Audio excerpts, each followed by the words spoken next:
Corps et psychiatrie. Quand le psychisme habite le corps. Quand on parle du corps en psychiatrie, il faut immédiatement sortir d'une idée trop simple. Le corps n'est pas juste un organisme biologique qui porterait des symptômes psychiques à côté.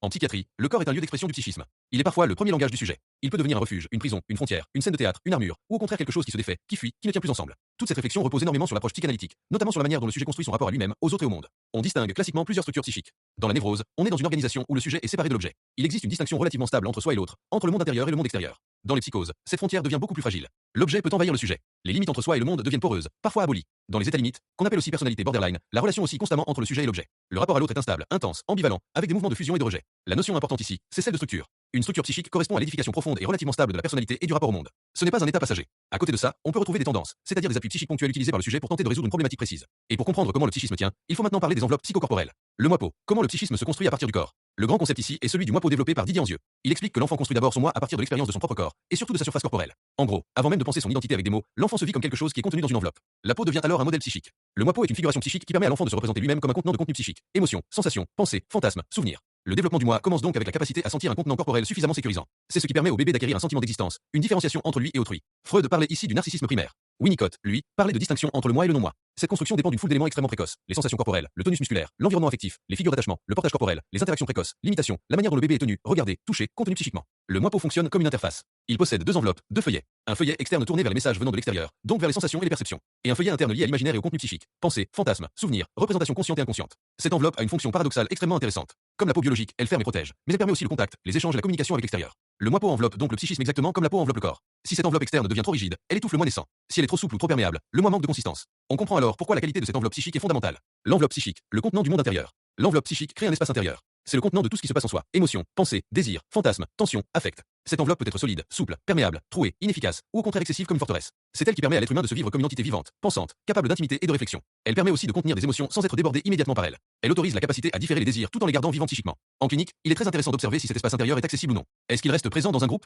Est-ce qu'il est fermé à toute investigation thérapeutique? Est-ce qu'il est souple ou complètement verrouillé? Les grandes fonctions du moipo. Le moipo possède plusieurs fonctions majeures. La première est la fonction de maintenance, ce que Winnicott appelle le holding. Grâce à l'identification primaire à une figure d'attachement sécurisante, le bébé développe un sentiment d'unité et de solidité psychique. En intériorisant cette figure support, il peut progressivement accéder à l'autonomie et à la verticalisation. Ensuite vient la fonction contenante, appelée handling. L'enfant ressent sa peau comme un sac qui contient ses organes et l'intérieur de son corps. Une fois intériorisée, cette expérience permet au sujet de sentir son psychisme lui aussi contenu. Cette fonction lutte contre les angoisses de débordement et de fuite psychique. Il existe aussi une fonction de parexcitation. Le moipo protège l'appareil psychique des excitations externes. Il établit une frontière entre le dedans et le dehors. Quand les excitations deviennent trop intenses ou répétées, il y a effraction du parexcitation. Le psychisme est débordé. La fonction d'individuation permet le sentiment des frontières du soi. Grâce à elle, le sujet se ressent comme distinct des autres et acquiert un sentiment d'unicité. La fonction d'intersensorialité intègre les différentes informations sensorielles. Quand cette fonction est défaillante, apparaissent des angoisses de morcellement corporel. Le moipo soutient aussi l'excitation sexuelle et participe à la recharge libidinale grâce à la stimulation tonique de la peau. Il répartit les tensions psychiques afin de maintenir un équilibre. Enfin, il existe une fonction d'inscription des traces. Le moipo conserve des traces primitives, des pictogrammes, selon Pierre Aulagnier, comme une écriture préverbale inscrite sur la peau psychique. Toutes ces fonctions permettent au sujet d'exister comme individu différencié, contenu, protégé et capable de communiquer avec le monde. Le corps en psychiatrie adulte. En psychiatrie adulte, la question devient, quel corps observe-t-on? Un corps ralenti, hyperactif, douloureux, dissocié, rigide, morcelé, envahi, absent. Et surtout, comment le trouble psychique vient-il transformer la perception corporelle, la motricité, les sensations, les émotions et le rapport à soi? L'impact des traitements psychiatriques sur le corps. Les traitements psychiatriques permettent souvent une stabilisation des symptômes, surtout lorsqu'ils sont associés à d'autres thérapies. Mais ils ont aussi des effets corporels majeurs. Les neuroleptiques, antidépresseurs, thymorégulateurs et anxiolytiques provoquent fréquemment des effets secondaires qui peuvent compliquer le rapport au corps et même nuire à l'alliance thérapeutique et à l'observance. On retrouve notamment des syndromes extrapyramidaux, un ralentissement psychomoteur, des troubles du transit, des troubles de la libido, une prise de poids liée à l'augmentation de l'appétit, des troubles de l'accommodation visuelle. Et souvent, les symptômes médicamenteux se mélangent aux symptômes psychiatriques. Les dyskinésies aiguës, elles apparaissent souvent au début du traitement neuroleptique, parfois après plusieurs semaines ou mois. Ce sont des contractions musculaires involontaires et prolongées. On peut observer des crises oculogiques avec plafonnement du regard, révulsion des yeux et hyperextension de la tête. Au niveau buccolingual, trismus, protrusion de la langue, hypersalivation, difficulté de déglutition, dysarthrie. Au niveau axial, torticolis spasmodique, rotation du tronc, hyperextension des membres, opistotonaux. Parfois, ce ne sont que des mouvements de mastication ou de succion anormaux. Le syndrome parkinsonien iatrogène. Il touche environ 15% des patients sous neuroleptiques. On observe une akinésie, une bradykinésie, une rigidité musculaire avec signe de roue dentée, des tremblements, une perte des mouvements automatiques comme le balancement des bras pendant la marche. Le visage devient pauvre en mimique, les gestes ralentissent, l'initiation motrice devient difficile. L'acathysie, c'est une impatience motrice permanente. Le patient ne peut pas rester immobile. Il se lève, se rassoit, bouge constamment. Cette incapacité à maintenir une position stable apparaît souvent après des traitements antipsychotiques prolongés. Les dyskinésies tardives. Elles apparaissent généralement après plus de 2 ans de traitement. Ce sont des mouvements involontaires répétitifs, grimaces, mâchonnements, protrusion de la langue. Le patient y est souvent relativement indifférent alors qu'ils deviennent très gênants socialement. Ils sont beaucoup moins fréquents avec les antipsychotiques de deuxième génération. Les capacités motrices en psychiatrie. Les troubles psychiatriques modifient énormément la motricité. On peut retrouver des difficultés d'initiative motrice, un ralentissement global, des troubles de coordination, des troubles praxiques, des difficultés à manipuler les objets, des troubles de l'équilibre statique et dynamique. Le corps devient parfois difficile à organiser dans l'espace et dans l'action. Le rapport au corps et aux sensations. Chez certains patients, il existe une sensation d'être coupé de son corps. On retrouve cela dans les expériences dissociatives, les états de stress post-traumatique, les troubles de la personnalité, les troubles bipolaires, la schizophrénie, les délires, les troubles du comportement alimentaire. À l'inverse, certains patients ont l'impression d'être fondus dans l'environnement, sans limite claire entre eux et le monde. Le corps peut aussi être perçu de manière déformée, silhouette, volume, apparence. Les informations proprioceptives peuvent être diminuées ou augmentées. Perception des appuis, du tonus musculaire, de la position des segments corporels, du mouvement. On retrouve cela dans la schizophrénie, la bipolarité, la dépression ou certains troubles de la personnalité. Les informations interoceptives peuvent elles aussi être perturbées, digestion, satiété, fatigue, température corporelle. Certains patients ont énormément de mal à sentir les limites corporelles.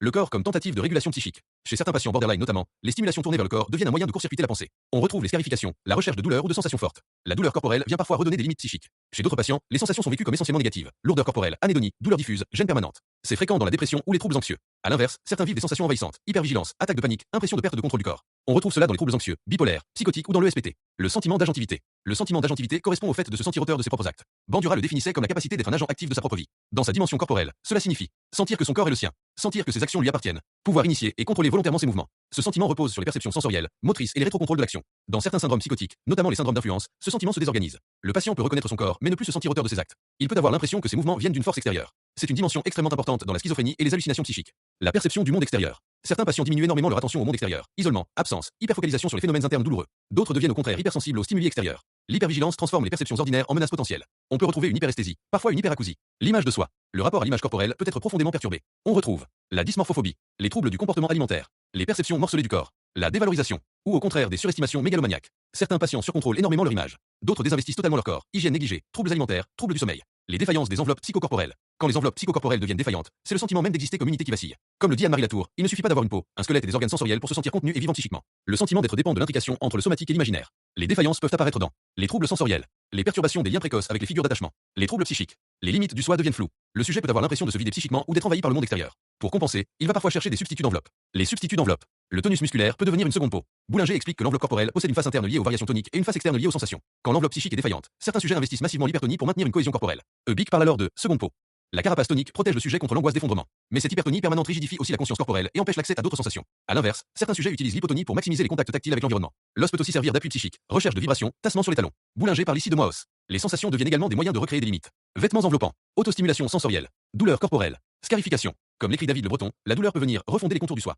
Les états limites et le moi pot passoire. Dans les états limites, Anzieux décrit un moi pot passoire. Le corps est vécu comme troué. Les soins précoces imprévisibles et discontinus empêchent la construction d'un sentiment continu d'existence. Le sujet ressent alors un vide permanent. Les limites entre soi et l'autre deviennent floues. On observe une hypersensibilité à l'environnement, une hypervigilance, une tendance au collage relationnel immédiat. L'agitation, les passages à l'acte, les comportements auto-agressifs deviennent parfois des tentatives de recréer des limites corporelles et psychiques. Le mouvement perpétuel sert alors à sentir qu'on existe. Les psychoses et l'effondrement des enveloppes. Dans la psychose, les enveloppes psychiques peuvent devenir trouées, intrusées ou inexistantes. Le patient perd le sentiment d'unité corporelle. Il peut ne plus différencier le dedans du dehors. De Fiol-Pelletier décrit le patient psychotique aigu comme revenant à un état proche de l'indifférenciation du nourrisson. Le sujet devient une somme de sensations synesthésiques. Le corps n'est plus vécu comme une unité sécurisée. Toute stimulation extérieure peut alors devenir une effraction angoissante et parfois déclencher un passage à l'acte. Le corps en relation. Le corps exprime aussi la relation à l'autre. On peut observer hypertonie, carapace tonique, blocage du mouvement, paratonie, syncinésie, dystonie, posture de protection. Dans la relation apparaissent théâtralisme, bizarrerie du contact, modification des distances interpersonnelles, regard fuyant ou insistant, réactions émotionnelles inadaptées, posture de retrait, hypokinésie, ralentissement et inhibition. Dans certains états schizophréniques ou dépressifs majeurs, on retrouve une hypokinésie. L'activité motrice ralentit énormément. On observe inhibition, bradykinésie, hypotonie, lenteur de la parole, inertie motrice, stupeur parfois. Le ralentissement peut devenir douloureux dans la dépression majeure. Dans certaines schizophrénies déficitaires, il s'associe à l'apragmatisme, à la clinophilie et à l'indifférence. Hyperkinésie et agitation. À l'inverse, certains patients présentent une hyperkinésie avec agitation motrice. Il faut distinguer l'hyperactivité orientée vers un but de l'agitation désorganisée. L'agitation peut être contrôlée et réactionnelle, comme dans certaines personnalités hystériques après une frustration, ou incontrôlable. Dans la manie avec euphorie et agitation expansive. Dans les délires paranoïaques. Dans certains accès schizophréniques avec verbigération et écopraxie. La subagitation correspond à une agitation discrète liée à l'angoisse, tapotement, mouvement répétitif, manipulation d'objets, impulsivité et passage à l'acte. L'impulsivité correspond à une tendance irrésistible à accomplir un acte. Le geste est brutal, rapide, irréfléchi. Il sert souvent à faire tomber une tension anxieuse insupportable. On retrouve cela dans les addictions, les personnalités borderline ou antisociales, ou dans les épisodes maniaques. Le passage à l'acte vient parfois remplacer complètement la pensée. L'acte devient alors un court-circuit psychique. Maniérisme, hystérie de conversion et tremblement psychogène. Le maniérisme correspond à des attitudes artificielles, théâtrales ou baroques. On peut le retrouver dans la manie, les délires mégalomaniaques, les personnalités hystériques ou la schizophrénie. Les tremblements psychogènes, eux, sont des troubles moteurs sans lésions neurologiques identifiables. Ils augmentent avec le stress, les émotions ou les situations de performance et disparaissent pendant le sommeil. L'hystérie de conversion, aujourd'hui rapprochée des troubles dissociatifs, correspond à des symptômes neurologiques sans support anatomoclinique. Paralysie, troubles de l'équilibre, contracture, spasme, pseudoconvulsion, dyskinésie. Ces symptômes sont involontaires et souvent liés à des conflits psychiques ou relationnels. Émotions et expressions corporelles. Certaines personnes semblent déconnectées de leurs émotions. D'autres les vivent à fleur de peau. L'expression non verbale peut être diminuée. Amimie, voix monocorde, rareté gestuelle, ou augmentée, mimique excessive, gestes amples, forte expressivité. Elle peut aussi devenir discordante. Le discours verbal ne correspond plus aux expressions corporelles. Les patients peuvent également avoir des difficultés majeures à reconnaître leurs émotions ou celles des autres, à identifier leurs sensations internes, à relier le corps et l'affect. Raptus, crise, fugue, errance et claustration. Le raptus est un acte brutal et irréfléchi survenant sous une émotion intense. La crise de nerfs correspond à un épisode brutal d'agitation motrice avec phénomène tonico-clonique, souvent observé dans les personnalités hystériques. Les fugues peuvent apparaître dans la schizophrénie, la dépression, la manie, les délires, ou en réaction à un conflit familial. L'errance correspond à un abandon du domicile sans but cohérent, souvent observé dans la schizophrénie. Enfin, la claustration désigne un retrait volontaire du monde. Elle peut être active dans certains délires paranoïaques avec fortification du lieu de vie, ou passive dans le repli schizophrénique avec apragmatisme et atimormie. Et là, on comprend quelque chose de fondamental en psychiatrie. Le corps ne ment jamais complètement. Même quand les mots disparaissent, le corps continue souvent de raconter l'état du psychisme.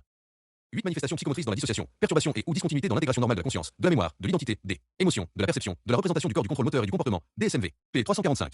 Doit être suffisamment long et répété dans le temps pour devenir processus pathologique. Une disharmonie entre plusieurs fonctions psychomotrices alerte sur un risque dissociatif. Un fonctionnement inapproprié et isolé apparaît, inattendu dans son intensité, ses caractéristiques ou le moment de sa survenue. Les fonctions psychomotrices concourant à sa mise en place sont en revanche préservées. Par ailleurs, une harmonie au sein d'une même fonction psychomotrice peut être observée. Retrouvée dans la schizophrénie, les troubles limites de la personnalité, l'ensemble des troubles faisant suite au traumatisme, ce qui conduit à les décrire séparément dans cette partie. À synesthésie déséquilibre important, durable et répétitif entre l'extéroception et la proprioception. Les flux sensoriels ne sont plus en accord. Impossibilité de s'appuyer sur le ressenti pour adapter les attitudes, gestes et comportements. Paradoxe sensoriel possible entre les informations proprioceptives et visuelles, ce qui génère à minima des incertitudes de perception, voire de déformations perceptives. À synesthésie conscience extéroceptive, l'intégration des flux sensoriels ne participe plus à l'organisation perceptive. Car, en lieu et place d'une activité coordonnée, le sujet subit un kaléidoscope sensoriel dont chaque élément semble indépendant. Cette disharmonie sensorielle peut s'exprimer à travers un déséquilibre dans le niveau d'activité des cinq sens, par l'anesthésie ou la négligence de certaines parties du corps, ou au contraire par le surinvestissement de zones corporelles avec une sensibilité douloureuse importante, ou bien encore par des exacerbations de certaines caractéristiques sensorielles. Ce défaut d'intégration ne permet plus une perception unifiée, ce qui va favoriser des difficultés de compréhension, consciente ou non consciente, de l'environnement, entraîne des comportements désadaptatifs, une perplexité sensorielle.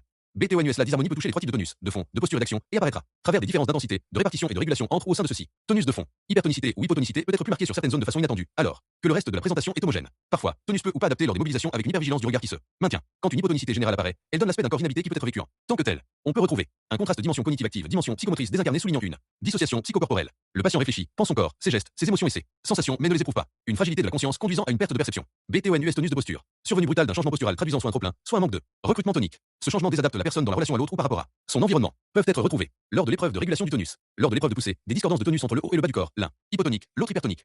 L'image du corps dans la dissociation. Dans les troubles dissociatifs, les patients décrivent souvent des sentiments d'irréalité, de dépersonnalisation, d'étrangeté. Ils disent parfois avoir l'impression d'être spectateurs de leur propre vie, comme s'ils étaient à côté des événements. La conscience de soi se fragmente. Et ce qui est fascinant, c'est qu'au début le discours peut rester relativement organisé. Puis apparaissent progressivement des perceptions subjectives très décalées, notamment dans les domaines affectifs et relationnels. Trois niveaux peuvent alors entrer en contradiction. La perception subjective du patient, les éléments objectivables de la réalité, et les observations psychomotrices. Par exemple, un patient peut se vivre comme totalement incapable alors que ses capacités réelles sont présentes. Ou inversement, ces discordances apparaissent particulièrement dans la sphère tonico-émotionnelle. Le discours verbal dit une chose, le corps en exprime une autre. Et malgré cela, il existe parfois des moments ponctuels de cohérence qui rendent la clinique encore plus troublante. Les épreuves de représentation de soi. Quand on demande au patient de représenter son corps ou l'espace, des éléments très caractéristiques peuvent apparaître. Les dessins montrent parfois des béances, des transparences, des contours interrompus, des liens flous entre les parties du corps. L'espace lui-même peut devenir déstructuré. Ces représentations témoignent souvent d'une fragilité profonde des limites entre soi et le non-soi. Le sujet peine à distinguer ses propres désirs de ceux des autres. Et parfois, le contexte relationnel semble complètement modeler son identité, comme s'il enfilait inconsciemment le rôle attendu par l'environnement. Le système émotionnel dissociatif. La dissociation touche énormément les émotions. On observe une différence importante entre l'expression spontanée et l'expression volontaire. L'expression spontanée est abrasée, réduite, alors que l'expression volontaire reste relativement préservée. Comme si le sujet pouvait jouer une émotion sans réellement l'habiter spontanément. Il existe aussi un hiatus entre ce qui est ressenti intérieurement et ce qui peut être dit socialement. Le patient n'en a souvent pas conscience. Par exemple, quelqu'un peut verbaliser un vécu extrêmement négatif tout en présentant corporellement un niveau d'énergie important.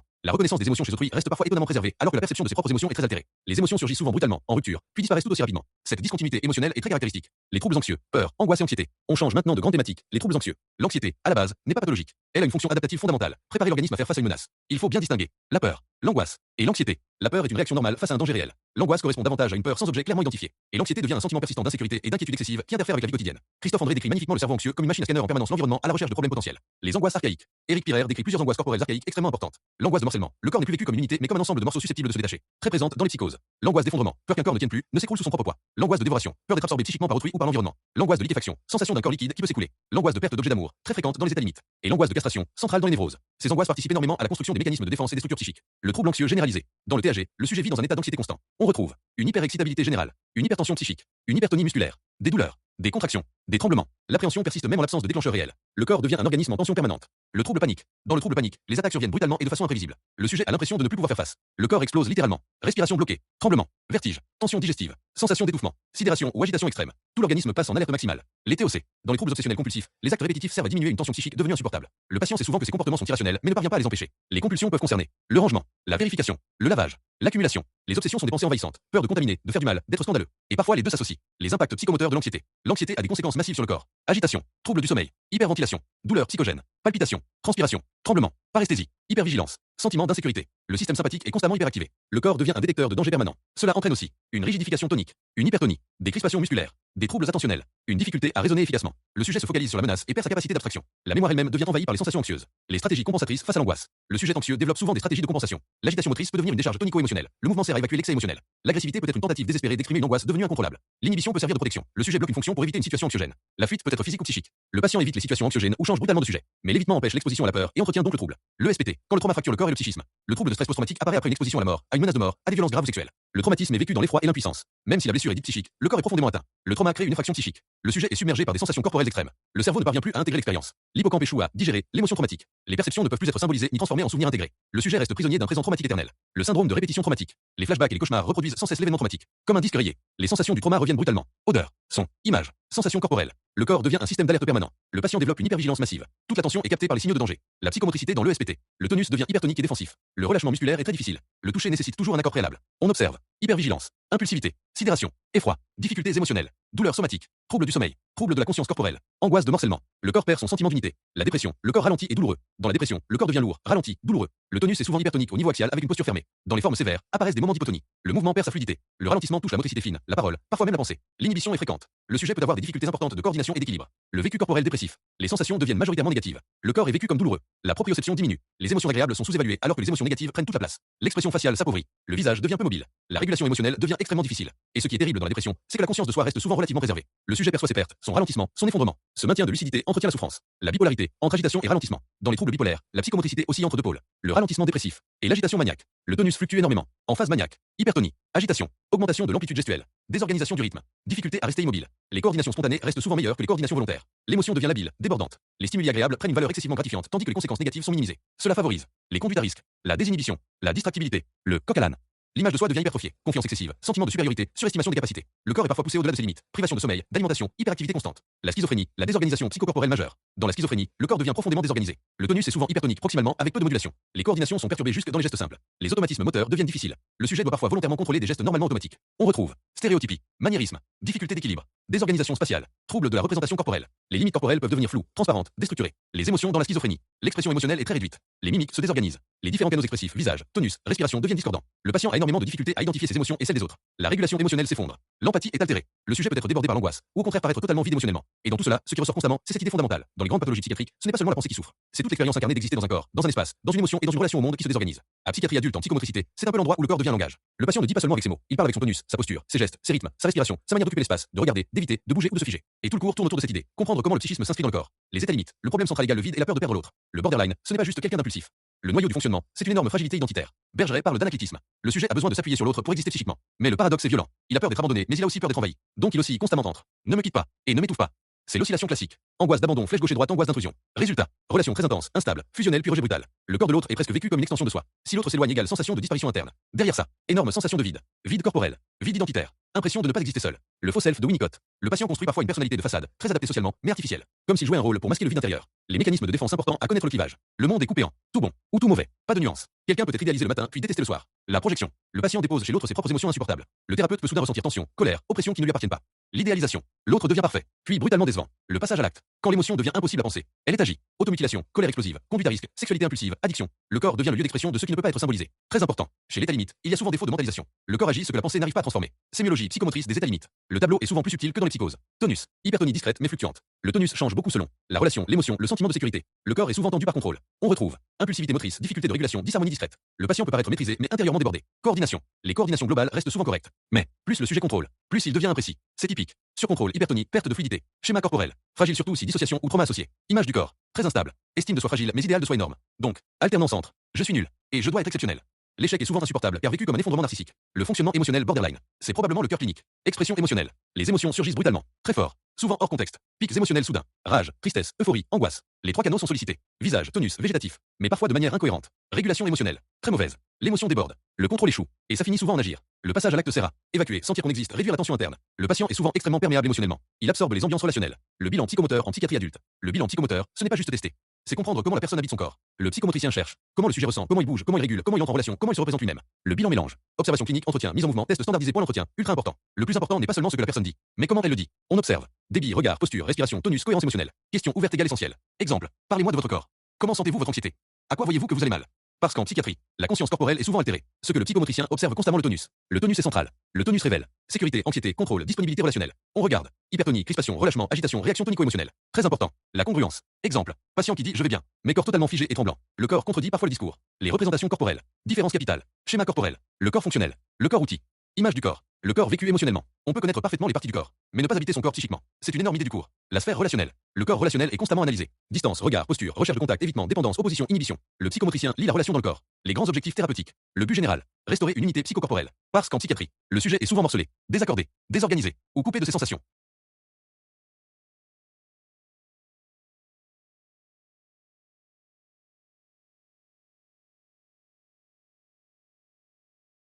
Les grands axes thérapeutiques 1. Restaurer le vécu corporel. Le patient doit pouvoir ressentir son corps, se sentir contenu, retrouver des limites internes. Point 2. Réguler émotion, anxiété, tonus, impulsivité. Point 3. Réinvestir le corps positivement. Le corps n'est plus seulement douleur, menace, honte, vide. Point 4. Retrouver une continuité psychocorporelle. Très important dans le trauma et les psychoses. Approche dans l'ESPT, logique fondamentale. Le trauma casse. Le sentiment de sécurité, l'unité corporelle, la continuité d'existence. Le premier travail. Restaurer la sécurité. Le psychomotricien crée un cadre stable, prévisible, contenant. Le patient doit sentir. Ici mon corps n'est pas en danger. Pourquoi les approches corporelles sont centrales dans le trauma? Le trauma est stocké dans le tonus, les sensations, l'hypervigilance, les réflexes corporels. Donc on travaille. Respiration, conscience corporelle, mouvement maîtrisé, relaxation, recentrage sensoriel. Objectif. Ramener le patient dans l'ici et maintenant. Sortir du corps constamment en alerte. Approche dans la dépression. Le déprimé vit souvent son corps comme lourd, douloureux, vide, ralenti. Le travail. Redonner du mouvement et du ressenti. Relaxation. Pas juste détente, mais recontacter des sensations vivantes. Expression corporelle. Relancer le mouvement psychique à travers le mouvement du corps. Approche dans les psychoses. Point capital. Ne pas faire exploser les défenses du patient. Le délire protège parfois d'angoisse massive. Le psychomotricien cherche surtout continuité corporelle, limite, contenance, unité. Très important. Certaines relaxations sont contre-indiquées. Pourquoi? Parce qu'aller vers l'intérieur du corps peut majorer angoisse archaïque, morcellement, décompensation. Donc, prudence énorme avec Schultz, Jacobson, sophrologie. On privilégie médiation concrète, support sensoriel, enveloppement, rythme, portage, aux musique pour le cadre thérapeutique. Énorme notion. Le cadre n'est pas un détail. Le cadre contient psychiquement le patient. Temps, lieu, règles, répétition, stabilité. Le cadre agit comme une enveloppe psychique externe. Chez certains patients, le psychomotricien devient temporairement, par excitation, contenant, support de pensée. Le thérapeute reçoit les émotions brutes, les transforme, puis les renvoie sous une forme assimilable. C'est presque une fonction de digestion psychique. Le corps du psychomotricien. Le thérapeute travaille avec son propre corps, sa posture, sa voix, sa distance, son tonus, son regard. Tout communique. Concept ultra important. L'empathie tonique. Le thérapeute ressent corporellement l'état du patient et ajuste son propre corps en permanence. Le travail des enveloppes psychocorporelles. Immense thème. Beaucoup de patients psychiatriques ont des limites corporelles fragiles, une sensation de morcellement, un manque de contenance. Le travail thérapeutique vise à recréer un corps contenant. Moyens utilisés toucher thérapeutique. Contenir. Rassembler. Donner des limites. Portage. Retrouver des sensations archaïques de sécurité. Travail du dos. Très fréquent car le dos représente soutien, appui, sécurité. Squelette. Prendre conscience de l'os égal, retrouver une structure interne. Quand le sujet n'a plus cette sensation, les muscles compensent. Carapace tonique. Limitation. Basée sur les neurones miroirs. Le patient peut intégrer rythme, posture, mouvement, régulation. D'abord imitation fusionnelle, puis différenciation progressive. Très utilisée dans les psychoses. Les médiations thérapeutiques. Le corps est utilisé comme médiateur thérapeutique. Thérapie psychosensorielle. Relaxation, tai chi, shiatsu, thérapies expressives. Danse, théâtre, voix, percussion, thérapie sportive. Piscine, escalade, randonnée, médiation animale. Le tiers animal facilite. Relation, attachement, sécurité affective. Point idée finale ultra importante. En psychiatrie, la psychomotricité ne cherche pas juste à faire bouger. Elle cherche à restaurer l'unité psychocorporelle, remettre du lien entre sensations, émotions et pensées, redonner au sujet un corps habitable, transformer un corps subi en corps vécu.